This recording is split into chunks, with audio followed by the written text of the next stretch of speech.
शहर की पुरानी बस्ती में ताले चाबी की एक दुकान थी। उस दुकान में ढेर सारे ताले चाबी थे। लोग ताले खरीदने वहां आते। कभी कभी मुख्य चाबी गुम हो जाने पर डुप्लीकेट चाबी बनवाने भी उस दुकान पर आते।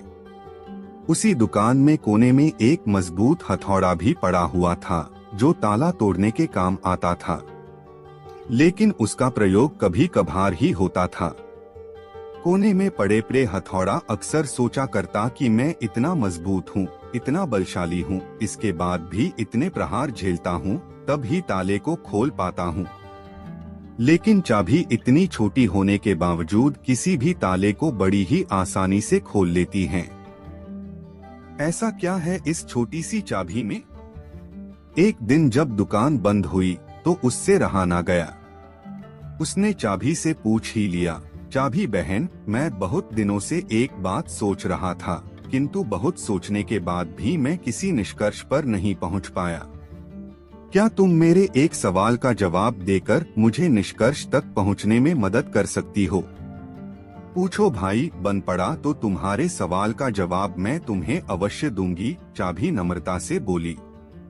बहन, तुम में ऐसी क्या खास बात है कि तुम इतनी छोटी होने पर भी हर प्रकार के ताले, चाहे वह कितना भी मजबूत और जिद्दी क्यों न हो, बड़ी आसानी से खोल लेती हो, जबकि मैं तुमसे बहुत बड़ा, बलशाली और शक्तिशाली होने के बावजूद भी ऐसा नहीं कर पाता। मुझसे ताला खोलने में बहुत मेहनत लगती है और कई बार प्रयास करने के बाद ही ताला टूटता है। चाबी मुस्कुराई और बोली, बहुत ही साधारण सी बात है हथौड़े भाई। तुम ताले पर प्रहार करते हो, इस तरह तुम उस पर बल का प्रयोग करते हो और खोलने के प्रयास में उसे चोट पहुंचाते हो। ऐसे में ताला खुलता नहीं बल्कि टूट जाता है, जबकि मैं बिना बल का प्रयोग किए और ताले को चोट पहुंचाए बगैर उसके अंतर्मन में उतर जाती हूँ। इसीलिए मेरे निवेदन पर ताला तुरंत खुल जाता है। जीवन में कई बार ऐसी परिस्थितियां आती हैं जब हमारे सामने हथौड़ा या चाबी बनने का विकल्प होता है।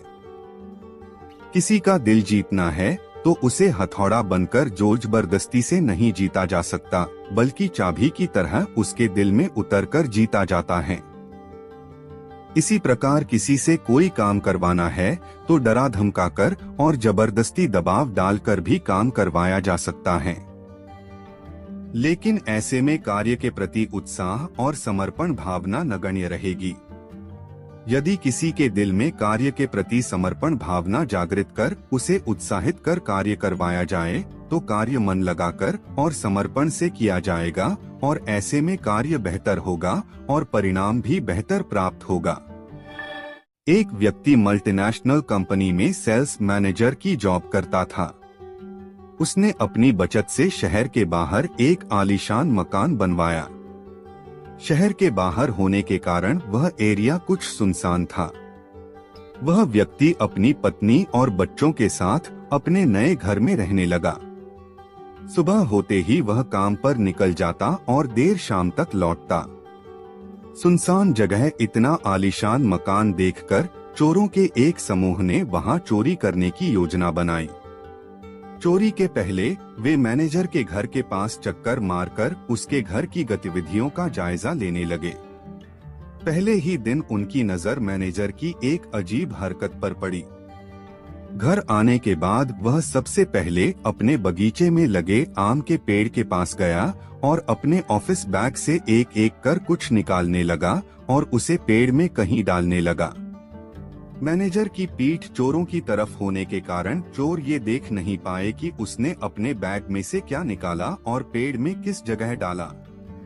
उन्होंने अंदाजा लगाया कि ये अवश्य ही कोई कीमती चीज होगी। चोर मैनेजर के घर के पास घात लगाकर बैठ गए और अंधेरा होने का इंतजार करने लगे। रात में जब घर की लाइट्स बुझ गई तो उन्हें इत्मीनान हुआ कि घर में सब सो गए हैं। वे दीवार फांद कर घर में घुसे और सीधे आम के पेड़ के पास पहुंचे। फिर बिना समय गंवाए वे वहां मैनेजर की छुपाई चीज खोजने लगे, लेकिन बहुत खोजने के बाद भी उन्हें कुछ नहीं मिला। आखिरकार थक हार कर वे वापस लौट गए। अगले दिन वे फिर उस घर के पास छुपकर बैठ गए।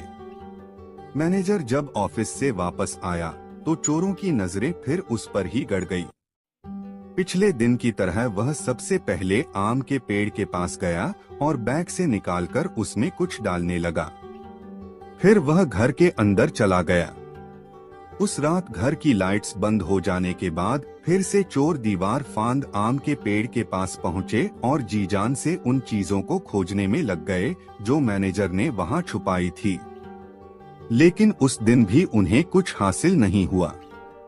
कुछ दिन तक वे रोज रात में आम के पेड़ के पास खोजबीन करते रहे, लेकिन उनके हाथ कुछ न लगा। वे परेशान हो गए कि मैनेजर आखिर कैसे उन चीजों को पेड़ में छुपाता है कि हम जैसे शातिर चोर भी उन्हें ढूंढ नहीं पा रहे हैं।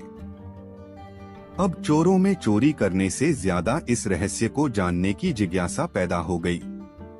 आखिरकार अपनी जिज्ञासा शांत करने रविवार के दिन वे सभी मैनेजर से मिलने उसके घर पहुंचे। मैनेजर का उन्होंने शरीफों की तरह अभिवादन किया।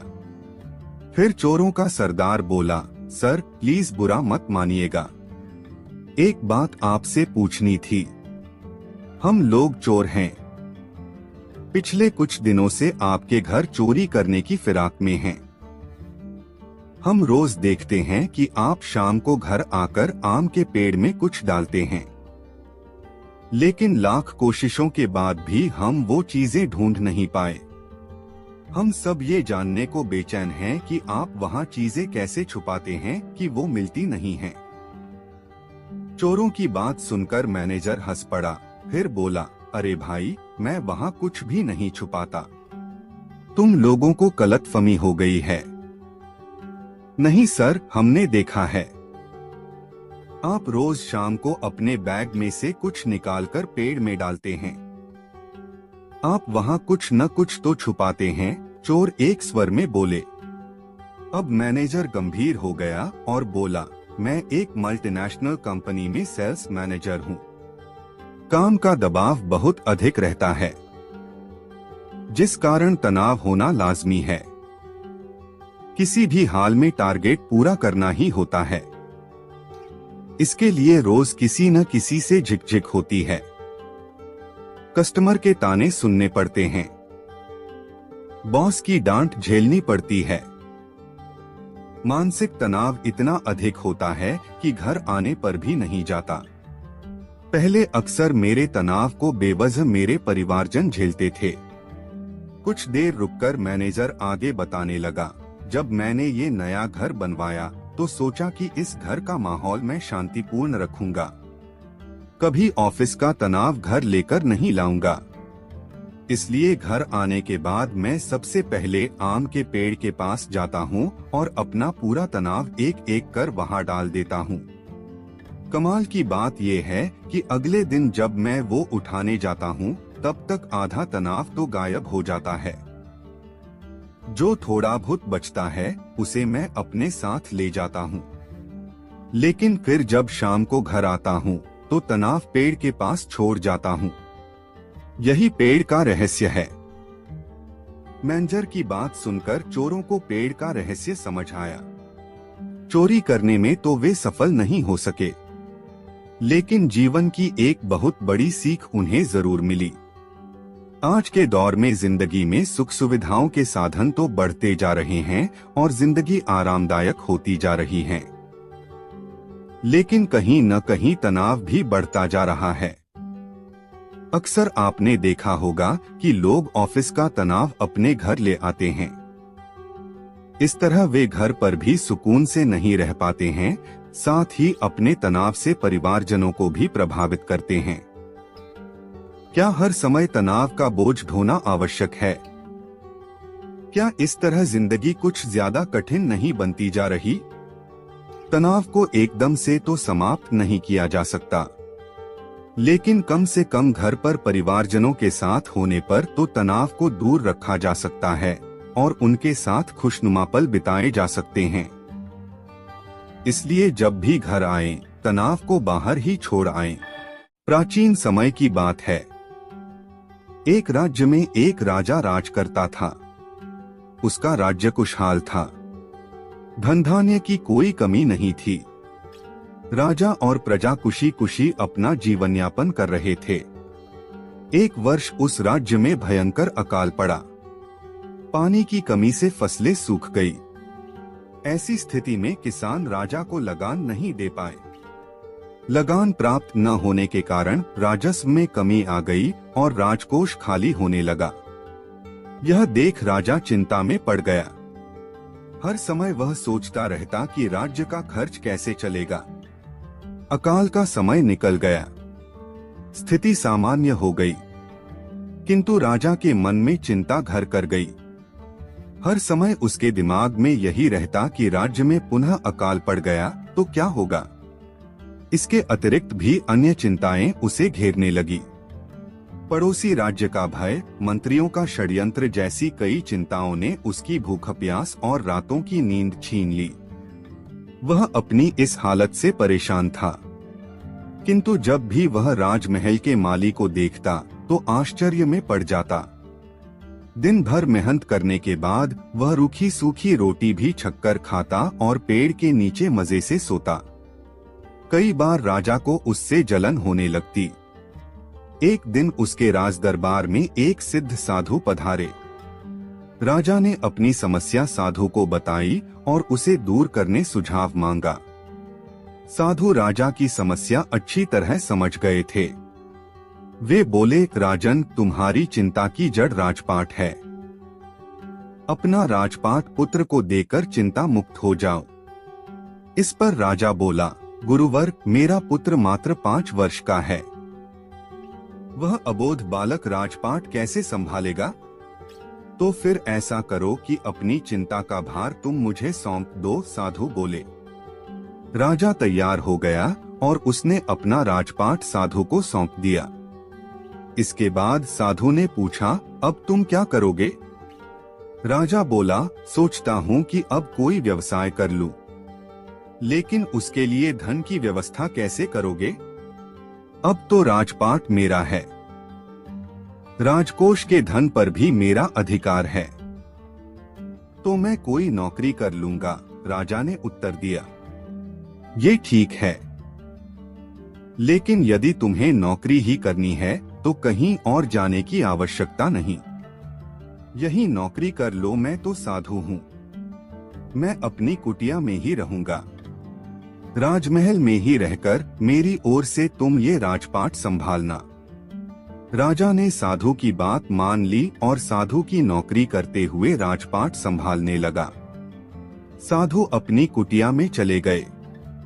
कुछ दिन बाद साधु पुनः राजमहल आए और राजा से भेंट कर पूछा, कहो राजन, अब तुम्हें भूख लगती है या नहीं और तुम्हारी नींद का क्या हाल है?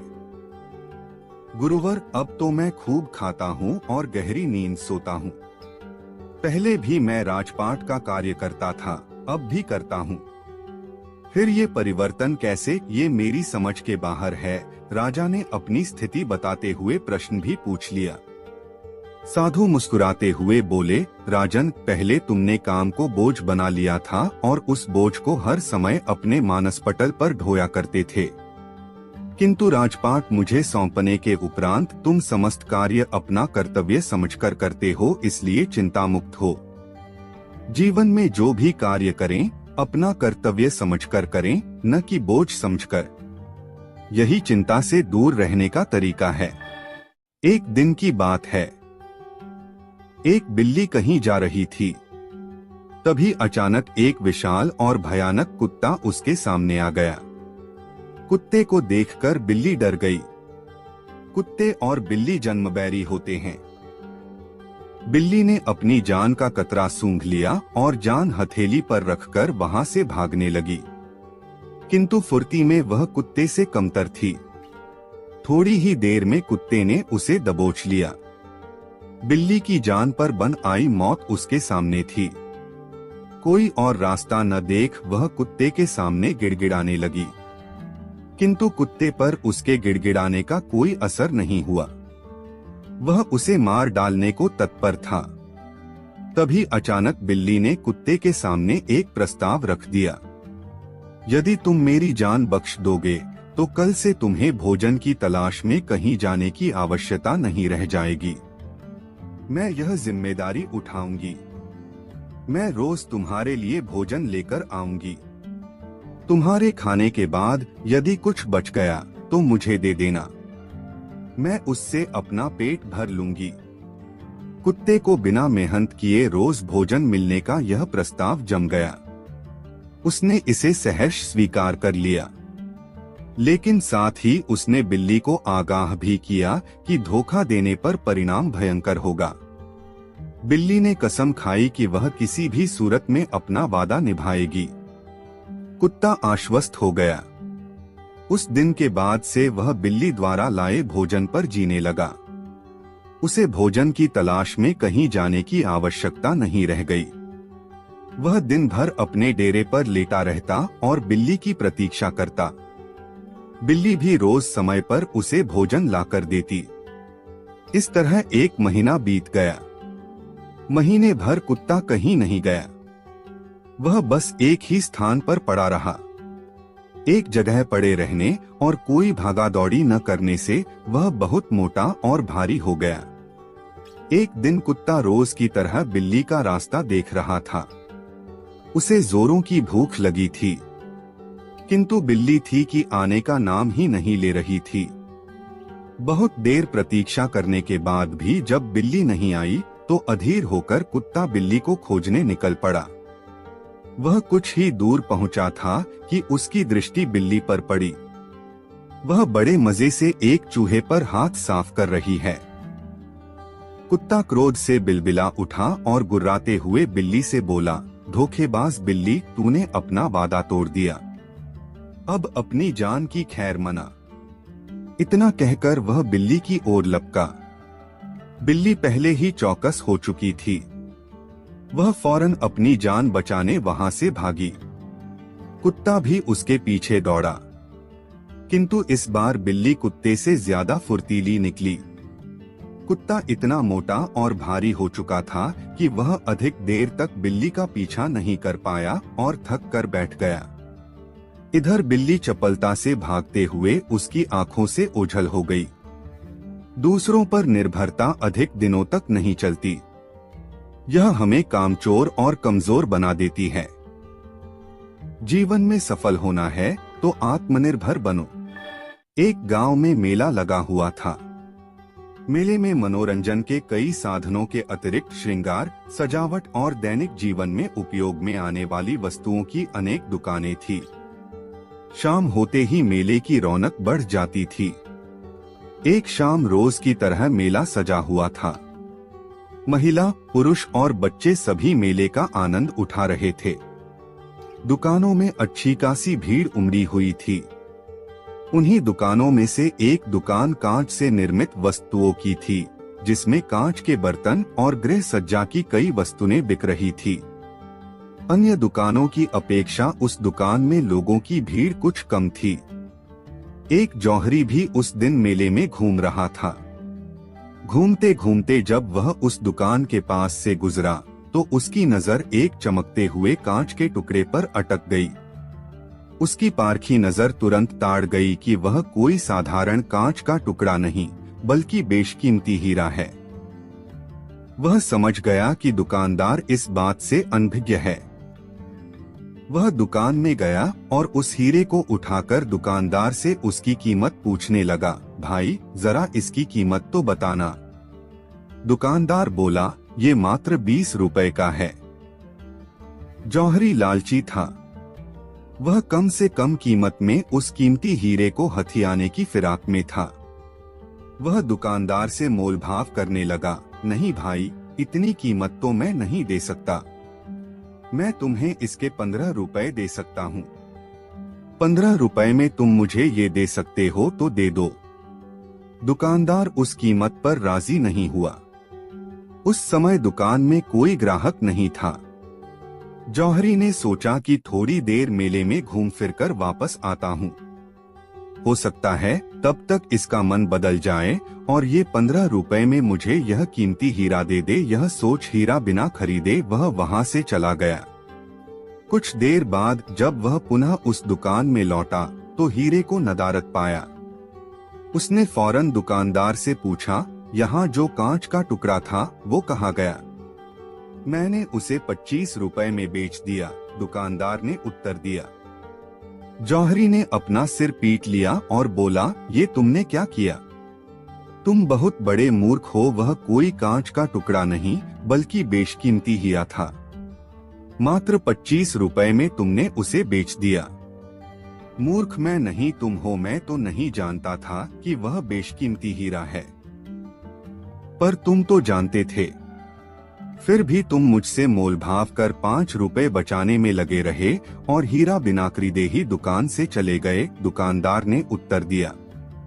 दुकानदार का उत्तर सुन जौहरी अपनी मूर्खता पर पछताने लगा और पछताते हुए खाली हाथ वापस लौट गया। मूर्खता और लालच दोनों ही नुकसान का कारण हैं। ठंड का मौसम था। शीतल हवा पूरे राज्य में बह रही थी। कड़ाके की ठंड में भी उस दिन राजा सदा की तरह अपनी प्रजा का हाल जानने भ्रमण पर निकला था। महल वापस आने पर उसने देखा कि महल के मुख्य द्वार के पास एक वृद्ध बैठा हुआ है। पतली धोती और कुर्ता पहने वह वृद्ध ठंड से कांप रहा था। कड़ाके की ठंड में उस वृद्ध को बिना गर्म कपड़ों के देख राजा चकित रह गया। उसके पास जाकर राजा ने पूछा, क्या तुम्हें ठंड नहीं लग रही? लग रही है, पर क्या करूं, मेरे पास गर्म कपड़े नहीं हैं। इतने वर्षों से कड़कड़ाती ठंड में यूं ही बिना गर्म कपड़ों के गुजार रहा हूं। भगवान मुझे इतनी शक्ति दे देता है कि मैं ऐसी ठंड सह सकूं और उसमें जी सकूं, वृद्ध ने उत्तर दिया। राजा को वृद्ध पर दया आ गई। उसने उससे कहा, तुम यहीं रुको, मैं अंदर जाकर तुम्हारे लिए गर्म कपड़े भिजवाता हूँ। वृद्ध प्रसन्न हो गया। उसने राजा को कोटि कोटि धन्यवाद दिया। वृद्ध को आश्वासन देकर राजा महल के भीतर चला गया, किंतु महल के भीतर जाकर वह अन्य कार्यों में व्यस्त हो गया और वृद्ध के लिए गर्म कपड़े भिजवाना भूल गया। अगली सुबह एक सिपाही ने आकर राजा को सूचना दी कि महल के बाहर एक वृद्ध मृत पड़ा है। उसके मृत शरीर के पास जमीन पर एक संदेश लिखा हुआ है, जो वृद्ध ने अपनी मृत्यु के पूर्व लिखा था। संदेश यह था, इतने वर्षों से मैं पतली धोती कुर्ता पहने ही कड़ाके की ठंड सहते हुए जी रहा था, किंतु कल रात गर्म वस्त्र देने के तुम्हारे वचन ने मेरी जान ले ली। दूसरों से की गई अपेक्षाएं अक्सर हमें उन पर निर्भर बना देती है, जो कहीं न कहीं हमारी दुर्बलता का कारण बनती है। इसलिए अपनी अपेक्षाओं के लिए दूसरों पर निर्भर रहने के स्थान पर स्वयं को सबल बनाने का प्रयास करना चाहिए। बहुत समय पहले की बात है। एक राज्य में एक राजा का राज था।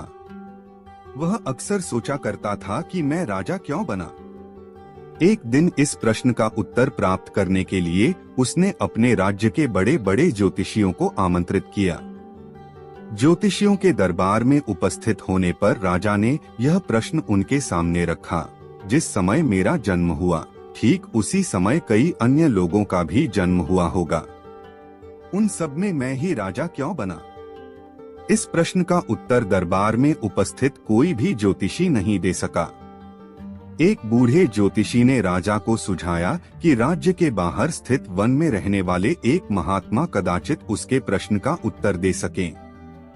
राजा तुरंत उस महात्मा से मिलने वन की ओर निकल पड़ा।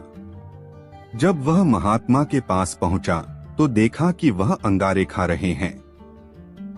राजा घोर आश्चर्य में पड़ गया, किंतु उस समय राजा की प्राथमिकता अपने प्रश्न का उत्तर प्राप्त करना था। इसलिए उसने इधर उधर की कोई बात किए बिना अपना प्रश्न महात्मा के सामने रख दिया। प्रश्न सुन महात्मा ने कहा, राजन, इस समय मैं भूख से बेहाल हूँ। मैं तुम्हारे प्रश्न का उत्तर नहीं दे सकता। कुछ दूरी पर एक पहाड़ी है, उसके ऊपर एक और महात्मा तुम्हें मिलेंगे। वे तुम्हारे प्रश्न का उत्तर दे देंगे। तुम उनसे जाकर मिलो। राजा बिना समय व्यर्थ किए पहाड़ी पर पहुंचा। वहां भी उसके आश्चर्य की सीमा नहीं रही जब उसने देखा कि वहाँ वह महात्मा चिमटे से नोच नोच कर अपना ही मांस खा रहे हैं, राजा ने उनके समक्ष वह प्रश्न दोहराया। प्रश्न सुनकर महात्मा बोले, राजन, मैं तुम्हारे प्रश्न का उत्तर नहीं दे सकता। मैं भूख से तड़प रहा हूँ। इस पहाड़ी के नीचे एक गांव है। वहाँ 5 वर्ष का एक बालक रहता है। वह कुछ ही देर में मरने वाला है। तुम उसकी मृत्यु पूर्व उससे अपने प्रश्न का उत्तर प्राप्त कर लो। राजा गांव में जाकर उस बालक से मिला। वह बालक मरने की कगार पर था। राजा का प्रश्न सुन वह हंसने लगा। एक मरते हुए बालक को हंसता देख राजा चकित रह गया, किंतु वह शांति से अपने पूछे गए प्रश्न के उत्तर की प्रतीक्षा करने लगा। बालक बोला, राजन, पिछले जन्म में मैं, तुम और वो 2 महात्मा जिनसे तुम पहले मिल चुके हो, भाई थे। एक दिन हम सभी भाई भोजन कर रहे थे कि एक साधु हमारे पास आकर भोजन मांगने लगा। सबसे बड़े भाई ने उससे कहा कि तुम्हें भोजन दे दूंगा तो क्या मैं अंगारे खाऊंगा, और आज वह अंगारे खा रहा है। दूसरे भाई ने कहा कि तुम्हें भोजन दे दूंगा तो क्या मैं अपना मांस नोचकर खाऊंगा, और आज वह अपना ही मांस नोचकर खा रहा है। साधु ने जब मुझसे भोजन मांगा तो मैंने कहा कि तुम्हें भोजन देकर क्या मैं भूखा मरूंगा, और आज मैं भूखे मरने की कगार पर हूँ। किंतु तुमने दया दिखाते हुए उस साधु को अपना भोजन दे दिया। उस पुण्य का ही प्रताप है कि इस जन्म में तुम राजा बने। इतना कहकर बालक मृत्यु को प्राप्त हो गया। राजा को अपने प्रश्न का उत्तर मिल चुका था। वह अपने राज्य की ओर चल पड़ा। अच्छे कर्म का अच्छा फल मिलता है, इसलिए सदा सत्कर्म करो और जहाँ तक संभव हो दूसरों की सहायता करो। एक दिन की बात है। 2 मित्र सोहन और मोहन अपने गांव के मंदिर की सीढ़ियों पर बैठकर बातें कर रहे थे। इतने में एक तीसरा व्यक्ति जतिन उनके पास आया और उनकी बातों में शामिल हो गया। तीनों दिन भर दुनिया जहां की बातें करते रहे। कब दिन ढला, कब शाम हुई, बातों बातों में उन्हें पता ही नहीं चला। शाम को तीनों को भूख लग आई। सोहन और मोहन के पास क्रमशः 3 और 5 रोटियां थीं, लेकिन जतिन के पास खाने के लिए कुछ भी नहीं था। सोहन और मोहन ने तय किया कि वे अपने पास की रोटियों को आपस में बांटकर खा लेंगे।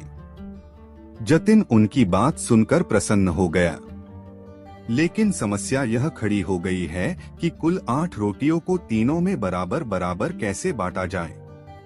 सोहन इस समस्या का समाधान निकालते हुए बोला, हमारे पास कुल 8 रोटियां हैं। हम इन सभी रोटियों के 3 से 3 टुकड़े करते हैं। इस तरह हमारे पास कुल 24 टुकड़े हो जाएंगे। उनमें से 8 टुकड़े हम तीनों खा लेंगे। मोहन और जतिन को यह बात जंच गई और तीनों ने वैसा ही किया। रोटियां खाने के बाद वे तीनों उसी मंदिर की सीढ़ियों पर सो गए, क्योंकि रात काफी हो चुकी थी। रात में तीनों गहरी नींद में सोए और सीधे अगली सुबह ही उठे। सुबह जतिन ने सोहन और मोहन से विदा ली और बोला, मित्रों, कल तुम दोनों ने अपनी रोटियों में से तोड़कर मुझे जो टुकड़े दिए, उसकी वजह से मेरी भूख मिट पाई। इसके लिए मैं तुम दोनों का बहुत आभारी हूँ। यह आभार तो मैं कभी चुका नहीं पाऊंगा, लेकिन फिर भी उपहार स्वरूप मैं तुम दोनों को सोने की ये 8 गिन्नियां देना चाहता हूँ। यह कहकर उसने सोने की 8 गिन्नियां उन्हें दे दी और विदा लेकर चला गया। सोने की गिन्नियां पाकर सोहन और मोहन बहुत खुश हुए। उन्हें हाथ में लेकर सोहन मोहन से बोला, आओ मित्र, ये 8 गिन्नियां आधी आधी बांट लें। तुम 4 गिन्नी लो और 4 गिन्नी मैं लेता हूँ। लेकिन मोहन ने ऐसा करने से इनकार कर दिया। वह बोला, ऐसे कैसे, तुम्हारी 3 रोटियां थीं और मेरी 5, मेरी रोटियां ज्यादा थीं, इसलिए मुझे ज्यादा गिन्नियां मिलनी चाहिए। तुम 3 गिन्नी लो और मैं 5 लेता हूँ। इस बात पर दोनों में बहस छिड़ गई। बहस इतनी बढ़ी कि मंदिर के पुजारी को बीच बचाव के लिए आना पड़ा। पूछने पर दोनों ने एक दिन पहले का किस्सा और सोने की गिन्नियों की बात पुजारी जी को बता दी। साथ ही उनसे निवेदन किया कि वे ही कोई निर्णय करें। वे जो भी निर्णय करेंगे उन्हें स्वीकार होगा। यूं तो पुजारी जी को मोहन की बात ठीक लगी, लेकिन वे निर्णय में कोई गलती नहीं करना चाहते थे। इसलिए बोले, अभी तुम दोनों ये गिन्नियां मेरे पास छोड़ जाओ। आज मैं अच्छी तरह सोच विचार कर लेता हूँ। कल सुबह तुम लोग आना, मैं तुम्हें अपना अंतिम निर्णय बता दूंगा। सोहन और मोहन सोने की गिन्नियां पुजारी जी के पास छोड़कर चले गए।